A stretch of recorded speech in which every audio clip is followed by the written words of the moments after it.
주일 메시지 요약입니다. 종교와 율법, 생명과 복음, 종교와 율법의 다른 점, 잃었다가 다시 찾는 것, 죽었다가 다시 사는 것. 죽었던 것이 어떤 상태인가를 모르면 예배소 2장 1절에 보면 분명히 허물과 죄로 죽었던 우리를 살리셨도다 그랬습니다. 죽었던 상태가 어떤 것인지 모르면 구원에 대한 감격이 있을 수가 없습니다. 오늘 하나님의 말씀은 구원의 길을 인간에게 알려주시고 돌아오기만 하면 한없는 은혜를 베푸신다. 그것이 말씀의 시작입니다. 아버지의 울타리에서 벗어나는 이유, 누가복음 15장 집을 나가는 둘째 아들, 그리고 누구와 함께 하는가에 대한 중요성. 떠나는 이유는 현재의 값어치를 모르거나 불만이 있어서 떠나게 됩니다. 그게 창세기 3장의 문제입니다. 선악과를 왜 따먹냐? 뭔가 더 좋은 것을 추구하고 있는 욕심에서 잉태된 것입니다.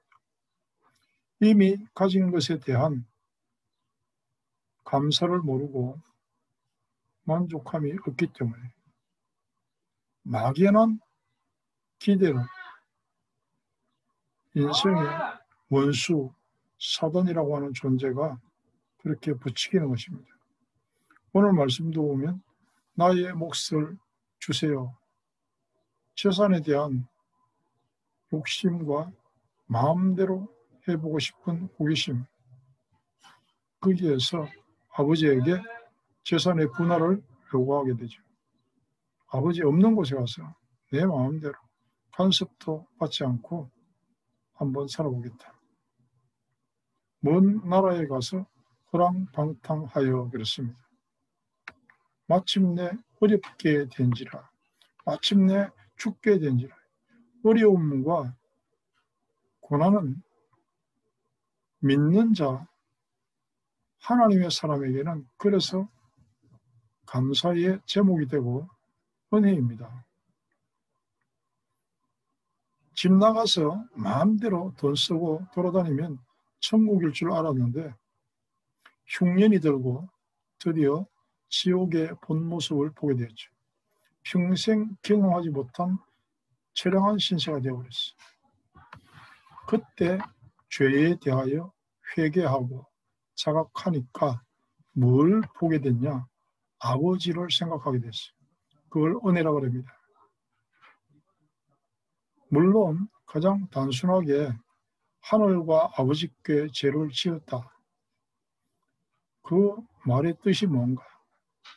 창조의 질서를 어긴 인간이 어떻게 멸망을 하고 여인의 후손, 피의 언약, 그리스도의 약속이 무엇인지까지 생각해 볼 수 있는 그런 말씀의 시작입니다. 아들은 아직도 뉘우치고 깨달은 듯 하지만 종교적 발상에서 벗어나지는 못했습니다.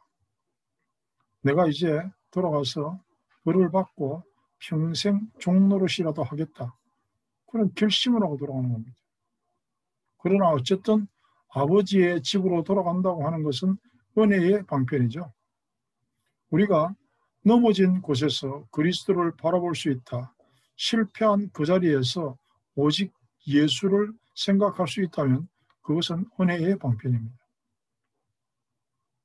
신분을 돌아보는 것, 그것이 은혜요, 복음이고 생명입니다.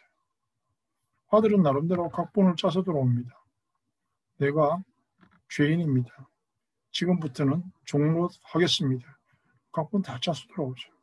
아직은 인본주의와 율법의 틀이고 종교의 울타리를 벗어나지 못했습니다.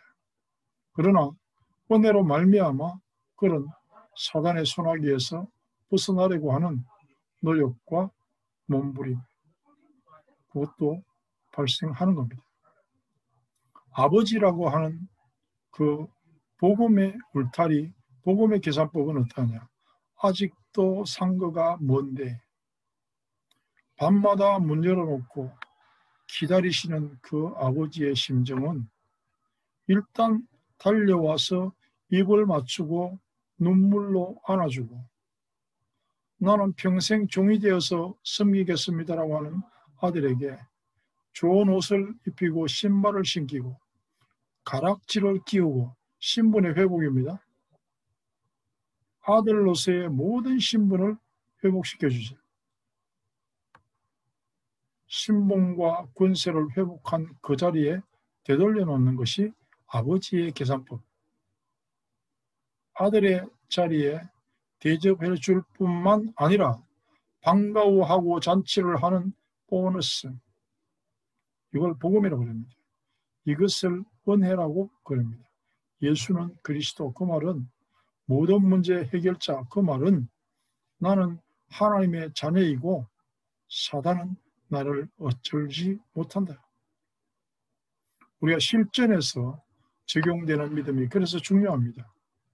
실컷 잘 아는 것 같은데 결정적인 순간에 결단하지 못하는 것과 평소에는 잘 모르겠지만 정말 결정적인 순간에 은혜의 방편으로 하나님, 복음, 생명을 생각해내고 돌이킬 수 있는 것. 그것이 실전 신앙입니다. 자, 반면에 장남의 태도는 어떻습니까? 장남은 처음부터 상속권이 있었고 지금도 장남입니다. 잔치하는 자리에 주인으로서 확인하지도 않습니다. 종을 시켜서 야, 무슨 일인지 알아봐라.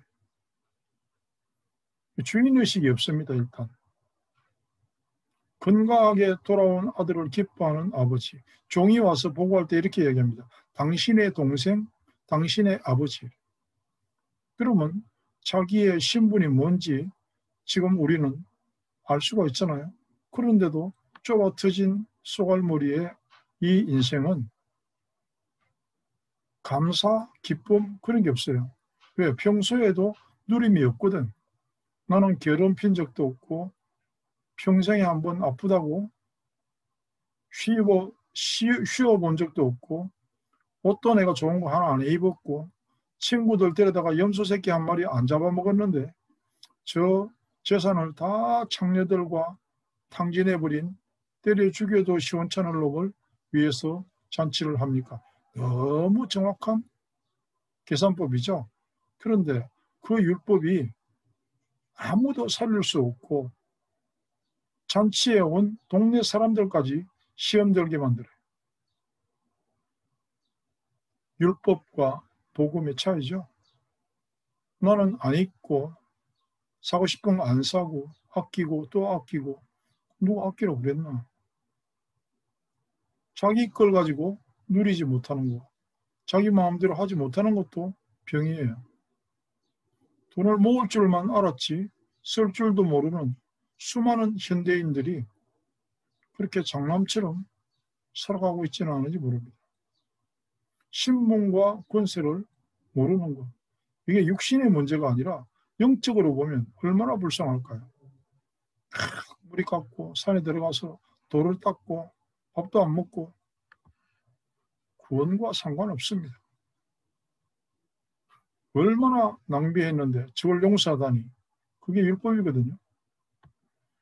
무슨 짓을 했든지 돌아오면 안아주고 눈물로 환영하고 마음껏 챙겨주는 아버지의 심정이 복음입니다. 장남처럼 저도 잔치에 참여하지 않고 다른 사람까지 못 들어가게 막는 게 율법입니다. 종교요. 내가 돌아갈 고향, 나를 반겨줄 아버지, 그리고 아들을 위하여 잔치하는 그 아버지, 그보다는 훨씬 더 표현할 수도 없을 만큼 크고 높고 넓고 많은 주인, 나를 위해 독생자 예수 그리스도를 보내시기까지 하시는 그 사랑을 베푸시는 하나님, 그 하나님을 생각하라고 하는 것이 오늘 누가복음 15장에 있는 말씀의 흐름이고 주제입니다. 그런 아버지의 사랑으로 또 우리 한 주간도 생명을 살려내는 축복에 누리기를 바랍니다. 감사합니다.